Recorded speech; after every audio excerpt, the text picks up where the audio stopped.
So I'm speaking with composer and musician Terence Blanchard, whose career as a renowned composer and trumpeter has given us so much resonating music and memorable scores. His work, of course, with director Spike Lee is one of the most recognized director-composer collaborations in film. And Terence, thank you so much for speaking today. It's such an honor to have you here. Oh man, it's a pleasure. It's mine. Thank you. So to start, I'd love to know, I guess, when in your life did you find music, and how did that shape you? And at what point in your life did you decide, okay, this is my career, this is my life from now on? I can't even remember when I started listening to music because it was always in the house. Mm-hmm. You know, I grew up in a family where my father was an avid opera lover and an amateur baritone. My mom's sister taught piano and voice. Her husband sang with my father. My grandfather played guitar. You see where I'm going with this? Yeah. Music was just in the house from the time. Then the earliest memories that I've had were with music. Even before I started playing piano, I started at the age of 5. But we lived in a double house in this neighborhood in New Orleans, and the neighbor's house that which was right behind ours, which was connected because it was a double. Their living room wall was on my bedroom wall, and that was my first piano teacher. And they used to sit up and play music and sing all night long. Wow. So it seemed like everybody that I knew, or was associated with, had music in their homes or music in their life in some form or fashion. And at what point in your life did you go, okay, I'm going to make a career out of this? Was there kind of like an aha moment, or was it just a natural progression? Like, okay, now I'm going to go perform, and now I'm going to play with, bands and orchestras or stuff like that? Yeah, it was when my father stopped me from playing competitive football. I really wanted to be an athlete, man. I was playing Little League football and got selected to some all-city teams and was pretty good, for a youngster. I was a little kid, but my father, even back then, man, in the 70s, he saw some documentary someplace or some story about concussions in kids. And he stopped me from playing back then, just as I got selected to the all-city team, which was going to travel around to some other cities and play some other teams. And I was heartbroken. But I had been playing music throughout my life, so it just became a focus. It became what I focused on after that. And that was... must have been 14 or 15 years old. Wow. So you kind of gravitated towards was the trumpet like something that you decided to pick up, or was it handed to you? I mean, how did you became your instrument? There was a local musician named Alvin Alcorn, who came to my elementary school and gave a demonstration on New Orleans traditional jazz. And when I heard him play, I went home and told my dad that I wanted to play the trumpet. And the reason why that's funny is because my dad had just rented a piano for us to have in the house for me to take lessons. And my dad was, he was a very frugal person. You know what I mean? So yeah, me coming home telling him I wanted to play the trumpet, not realizing what I was doing. I was a kid, I didn't understand. But let me just tell you, it hit the fan that day. Sure. I can imagine. Oh my God. Yeah, that was a moment in time. So where along the line did you kind of get introduced into the world of film composition, and how did you meet Spike Lee? Did it all happen at similar times, or did you find film and then meet Spike later? How did that kind of progression of events happen? It all happened at the same time, actually, because, I had a career, man. I played with Blakey, and I made records, and I was doing my thing with my own band. And I remember I was in Chicago, and I went to see She's Gotta Have It, because I had read an article on Spike. I think it was in one of the popular like Elle magazine, one of those fashion magazines, and I kept saying to myself, "Wow, this is." I love the fact that this guy loved his art so much that he found a way to fund it. You remember he put it all on credit cards back then, his first movie. And I said, I love that determination, and I would love to work with somebody like that, because for me, I've always wanted to, learn by stretching outside of my comfort zone. And next thing I know, Spike called me to play on, I think it was Do the Right Thing. Yeah. And I walked in the session, man, with a Lakers jersey, Lakers hat, and Lakers tennis shoes, man, and he remembered me just from that. As a matter of fact, the first thing he said, Lakers fan, huh? I was like, yeah, buddy, what's up? You know. That's amazing. Oh yeah, but then he called me back to do what was it? I think we did. I can't remember which one came first. School Days or Do the Right Thing. But then I did the next one, and then he called me to do More Better Blues, and that's when the whole thing really got interesting because he heard me playing the piano, and he loved what I was playing, and asked if he could use it in the film. And we recorded it just as a solo trumpet piece at the time. And then when he got the scene back to the editing room, he asked me if I could write a string arrangement for it, and I did, and that's when my career started. Wow. Yeah. So, I mean, how has that process evolved over the year? I mean, you just did BlacKkKlansman with him this year. I mean, that's almost 30 years, I think, from start to here. And, I mean, has it evolved at all? Has it stayed the same? I'm sure it's going to be different on every project, but do you guys have, like, a process in place? Is he hands-off at this point? Like, all right, I know what you're going to, just do what you do? Spike has always basically been kind of hands-off, surprisingly. Spike's thing is, give me strong melodic content. Yeah. And once, I send that to him, he'll say, okay, man, I want this for this theme. I want this for that theme. And we'll have discussions about like sonic tones. I remember for Inside Man, I think we brought in a saxophone and some other instruments that we hadn't used, some different type of elements. For Miracle at St. Anna, we just wanted to have orchestra for that. Right. And then for this one, he said he wanted an R&B band to be a part of the score. And then I thought to myself, well, I want to feature the guitar because I kept thinking of, Jimi Hendrix playing the national anthem. Yeah. And to me, that kind of symbolized what America really is about, because the screaming sound of that guitar playing that anthem, it every time I hear it, it almost speaks to me like it's saying, we're all Americans, right. Not just the ones who want to claim this country as being their own, but all of us, good, bad, and indifferent. That's what makes this country great. So that's why I used the guitar as a featured part of this thing, and he was into it, and once we kind of, iron that out, the next thing is like we'll talk about orchestra size, and how we want to approach it. I think one of the unique ones was when we did Bamboozled. That was the film I was thinking of, Bamboozled. Yeah. With that film, we thought about using a smaller orchestra for that, but other than that, man, that's just kind of how it goes with us. And he'll send me a script to read before he starts to shoot. Mm-hmm.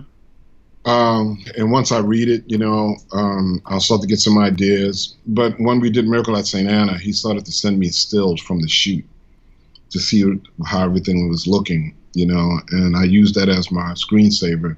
And that kind of, got me into the mood for writing a score for that.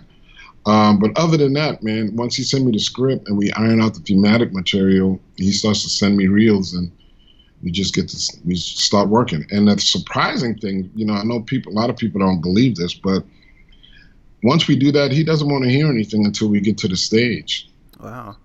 Yeah, because and he said it once, I think it's because, he wants to hear the impact of the score the way an audience would. This time, which is smart, but also, it means he puts a lot of trust in me, and that's one of the things I've always said.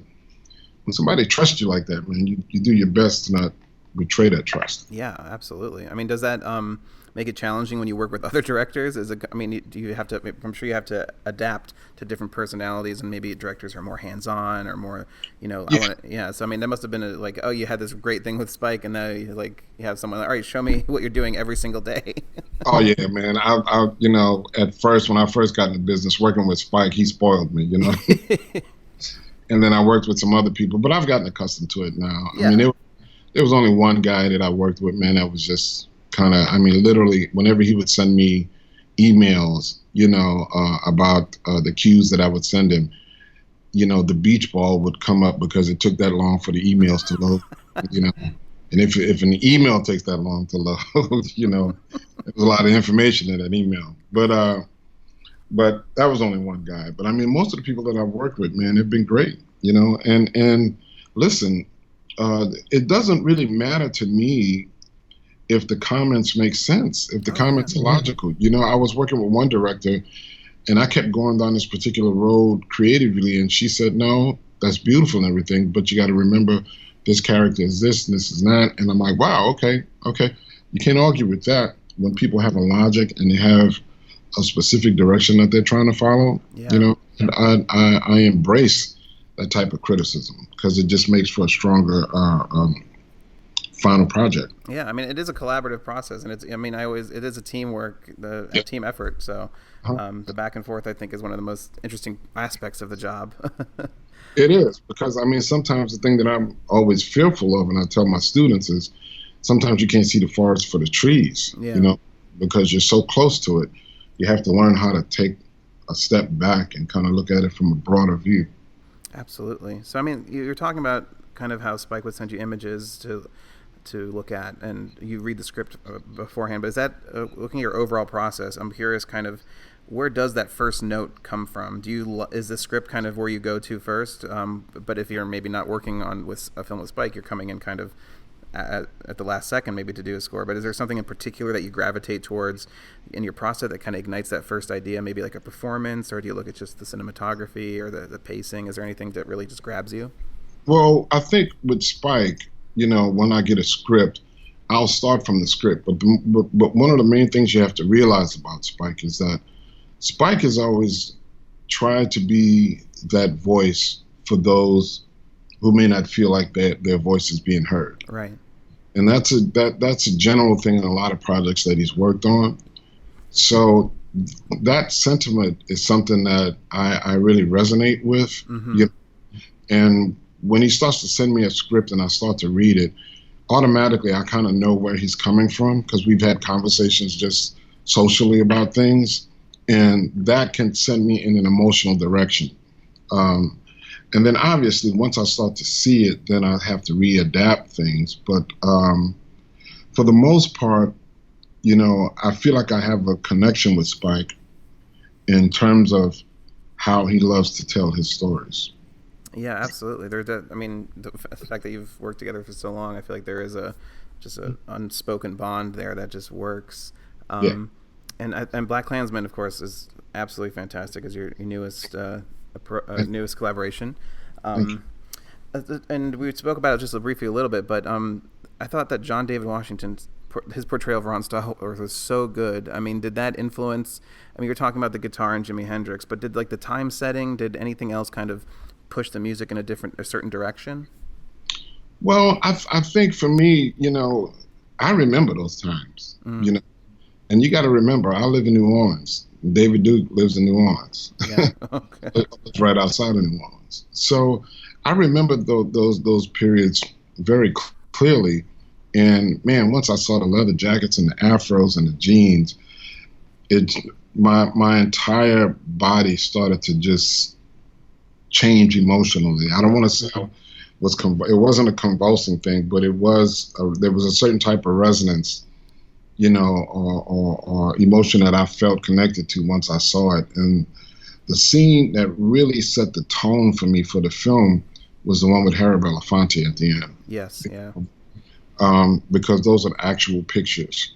I remember I went to Rutgers University, and I was part of the student union, African American student union, and I remember going to some of those meetings that were just like that scene. And I remember how illuminating it was for me to learn things that I didn't know had existed or had people had experienced, and the shocking nature of it. To learn how people could be so hateful towards one another. Yeah.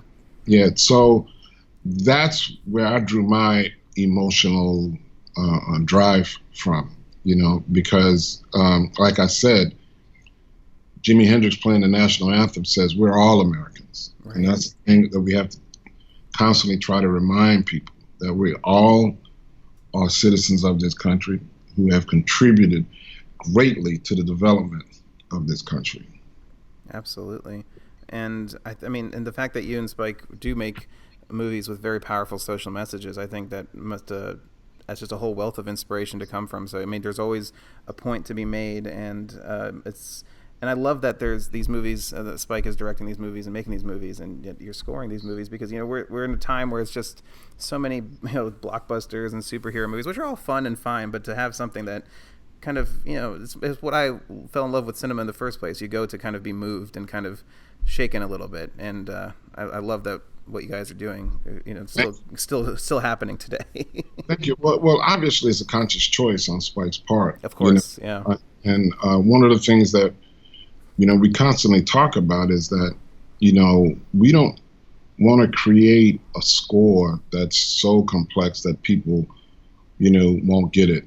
We actually go the opposite direction on purpose, and then that is to create something melodic that people can walk away from the theater humming, and every time you hear it, the story comes back to you, the emotion, the experience comes back to you. That's what we strive for in creating the scores for his film.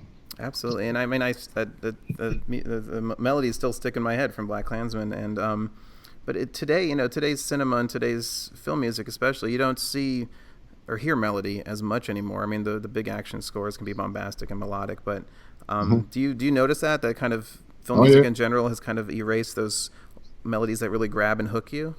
Yeah, well, a friend of mine who was my mentor in the business, Miles Goodman, we used to talk about it years ago. He said sometimes film scoring has it's gone more down the direction of arranging and actually motivic development. And I get that, because some directors feel like melodic content takes away from what you see on the screen, Yeah. But other directors don't, I mean, Spike is one of those guys that he embraces melody. I remember, I forgot which film, I don't know if it was Summer of Sam or one of those, we were doing something and he wanted a strong melodic theme in this one scene that was just laden with important information. And I go, hey, dude, you're not worried about it? And he goes, hey, man, it's been scientifically proven that the brain can concentrate on more than one thing at one time. I'm like, all right, okay, let's go for it, But I mean, those are the scenes that I think it pulls you in more, and you remember it, like you said, you walk away and it brings the film back into your mind, and that's how I fell in love with film music, and what pushed me to go into filmmaking was that you'd be sitting around and you'd remember that melody, you'd hum it, and you'd remember the scene, but also you could apply it to it would spark new ideas for me too. It kind of, as someone who comes at it from a screenwriting aspect, I always listen to scores and music to kind of ignite ideas. Oh, dude, man! Every time you hear yeah, it's Chinatown, dude. I mean, as soon as you hear that, I go right to that period in time. I see those cars. I smell that period, And as a composer, I mean, that's what you want. You want paper. You want that. You want to be able to write that theme that as soon as people hear it, if they've seen the film, all of that experience comes right back. Yeah, absolutely. And I think the great thing about film music is that you get to explore so many different genres. I mean, something kind of a wartime drama like Miracle at St. Anna or Red Tails, or something a little bit more character focused, like The Comedian with Taylor Hackford that you did, which is a great film.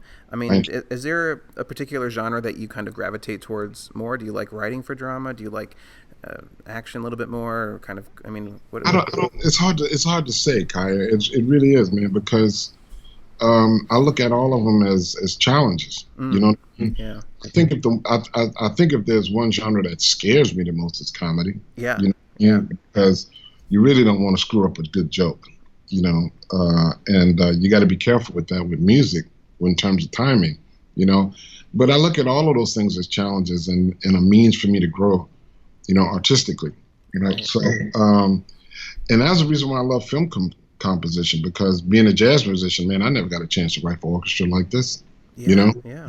And it's given me an opportunity to learn and have experiences writing for orchestra, which has allowed me to write operas and write other commission works for orchestra. I'm working on my second opera right now. And if I didn't have a film career, I wouldn't have been able to do that. That's amazing. Yeah, you're still very active in your solo career in terms of concert music and opera and with jazz. I mean, talk about that. How is that?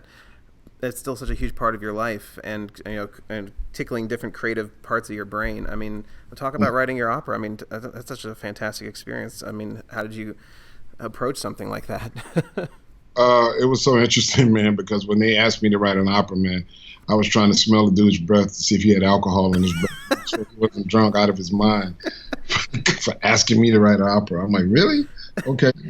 But once I got over that shock, the next thing was to really learn how to write for voices, and I'm still learning that. I mean, because writing for the orchestra is no problem, but writing for voice was something that I'm still getting accustomed to because each voice is so different. The range is so different than writing for instruments. And then you have to deal with diction and clarity in terms of, how to tell a story musically. So all of those things are technical challenges that make it, an interesting process, So after my first one, man, I learned a great deal, and now I'm in the midst of I'm actually in the middle of it, writing the second one. And I'm excited about it. But all of the film experiences and my background in film come into play with this, because once I get the vocal lines down and get most of the harmonic progressions down, then it's about orchestration. And that's why I really have fun, because that brings me back to the film world. The only difference is that the scenes are in my mind.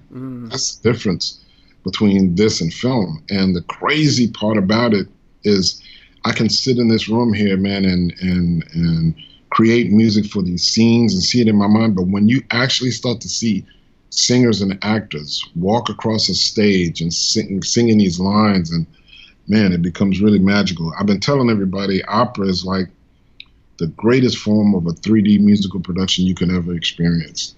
Absolutely, yeah. God, it must give you goosebumps seeing that come to life.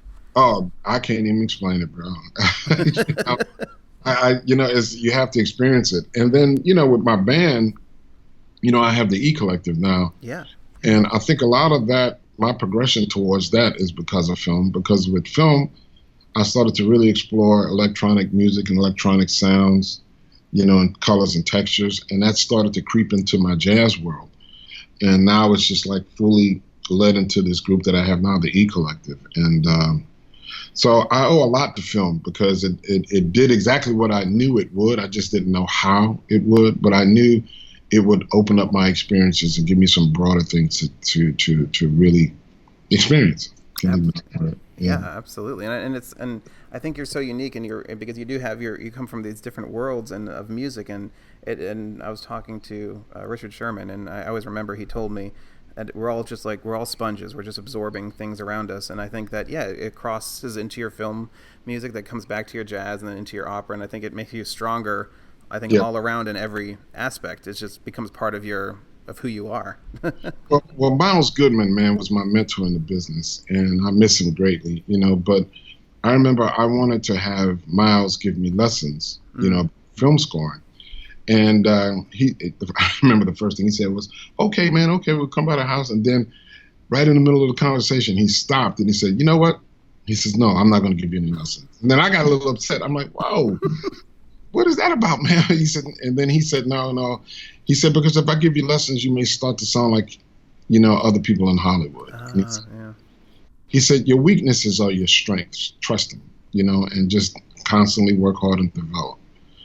And I was upset at first, man, but eventually I kind of got what he was talking about, So for me, the whole thing was to study the purpose of film scoring, Right. What is the score supposed to do? And with my experience technically in writing for jazz ensembles and orchestras, it allowed my voice to come through, as opposed to me studying scores and going the other route. Because I did study composition from the time that I was 16 years old, know. And when I got my first film, I called my teacher, Roger Dickerson, and he said, trust your training, which is basically the same thing Miles Goodman was telling me, And so that's where fear lies, If you work hard and you prepare yourself, you have to trust it. And fear can make you go against the normal order of things, you know. But if you trust your talent and trust your ability and your craft, you can come up with something uniquely your own. Absolutely. And I talk with composers a lot about kind of, because I feel like you'd have to have a certain amount of confidence to do what you do. But of course, I know many of them are crippled with self-doubt occasionally, and we're all human. But I mean, how do you ever doubt yourself anymore? Are you at this point in your career where doubt is no longer there? No, doubt is always there, dude. It's always there. It's like a constant companion. Yeah.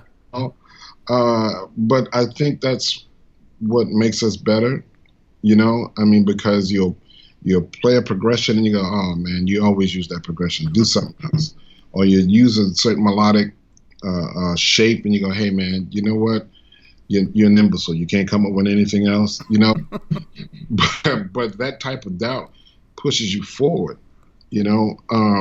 But at the same time, you know, you do have to have confidence in what it is that you do. Yeah. And truth be told, man, confidence in the people that you work with, confidence in the musicians that you hire, the engineers, everybody else, because they bring all of that stuff to light. You know, man, when we work in LA, you know, Peter Rotter is the contractor that we use. And man, he puts together a group of musicians that are always amazing, you know. So if we need a cello solo, if we need a violin or a string quartet in the middle of the thing, there are always these great musicians who take it to the next level. So that's all a part of it too, you know, that get talked about as much as it should. Absolutely. Kind of looking at the kind of grander scope of the current state of film music, what are some good things that you're seeing, and maybe what are some not so good things that you're seeing that maybe things should change in different areas, or do you have any opinions of the current state of the industry? Well, I think the good things that you're seeing is the fact that there are more movies being made, but that's also a bad thing too, because I think how they're being made you can take issue with that. The other thing too is that what I'd wish is that you start to see more African American involvement in scoring films. Yeah. You know, we're African American film composers. We're kind of like the Black Doctors used to be in the 70s. Nobody wanted to go to the Black Doctor, even though he was qualified. Right. And Marcus Miller and myself used to have a joke about it, saying we could never be in the same room at one time, because if they blow it up, there will go 2/3 of the black film composers in LA, because there seems to be just Stanley Clark, Marcus Miller, and myself, you know? Yeah. And that has to change. Yeah, definitely. I mean, there is definitely a push, especially with female composers as well, to diversify the composing field, which has been very white male dominated for forever. So. Yeah. And the thing about it is, you know, you're starting to see, just in television and in film, embrace other cultures in terms of letting them tell their stories, because man, you know, there are a plethora of stories out there that still haven't been told. Yeah. You know, and I think we have to really be cognizant of that same fact when it comes time to score these films. You know, it's something that we should tackle. It's something that we should be aware of, for sure. Absolutely. And I do see, I mean, at least from my point of view, I'm seeing better stories being told and more diverse. I mean, stuff that you do with Spike, of course, like BlacKkKlansman, or something like Crazy Rich Asians that just came out, and just really kind of embracing inclusion and telling great stories that, you know, represent everybody. Right. And I think that's the thing too. I think, you know, all too often, sometimes in this business, it is a business. And I know people try to create product for a certain demographic, but sometimes I think we're cutting that demographic short, not thinking that they want to see other things, you know? Yeah. I had a friend of mine who's done a few film projects, but he used to be a director for 60 Minutes years ago in the 80s. And that was back when we only had 3 networks, and 60 Minutes used to kill everybody on Sundays with the ratings, you know? And that proves to this director that the viewing public wanted to see something intelligent. You know, so we have to remember that fact, you know, when it's time to greenlight a lot of projects. Absolutely. No, absolutely. And I just do want to celebrate the work that you do and everybody else. And I think what you're doing with Spike is amazing. And of course, all your solo projects. I've been a huge fan for years. But to kind of close things up, I would, I know you're an educator and you've had such an illustrious career. What's something that you've learned in your career that you still hold true to yourself today, and what might be a piece of advice to give to a young composer that's just starting their path out? Art Blakey used to tell us something all the time, man. I live my life by. He said, "There's two things. The first one, he says, you never speak above your audience. You never speak beneath them musically. You speak straight to them." The other thing he always used to say is, if you have something to offer, the world will be the path to your door. So don't be bitter, work hard, and constantly evolve. That's amazing. Yeah, those are great tips. Well, Terence, I want to thank you so much for your time today. It's such a pleasure to chat and to pick your brain a little bit. Thank you, brother. Good talking to you.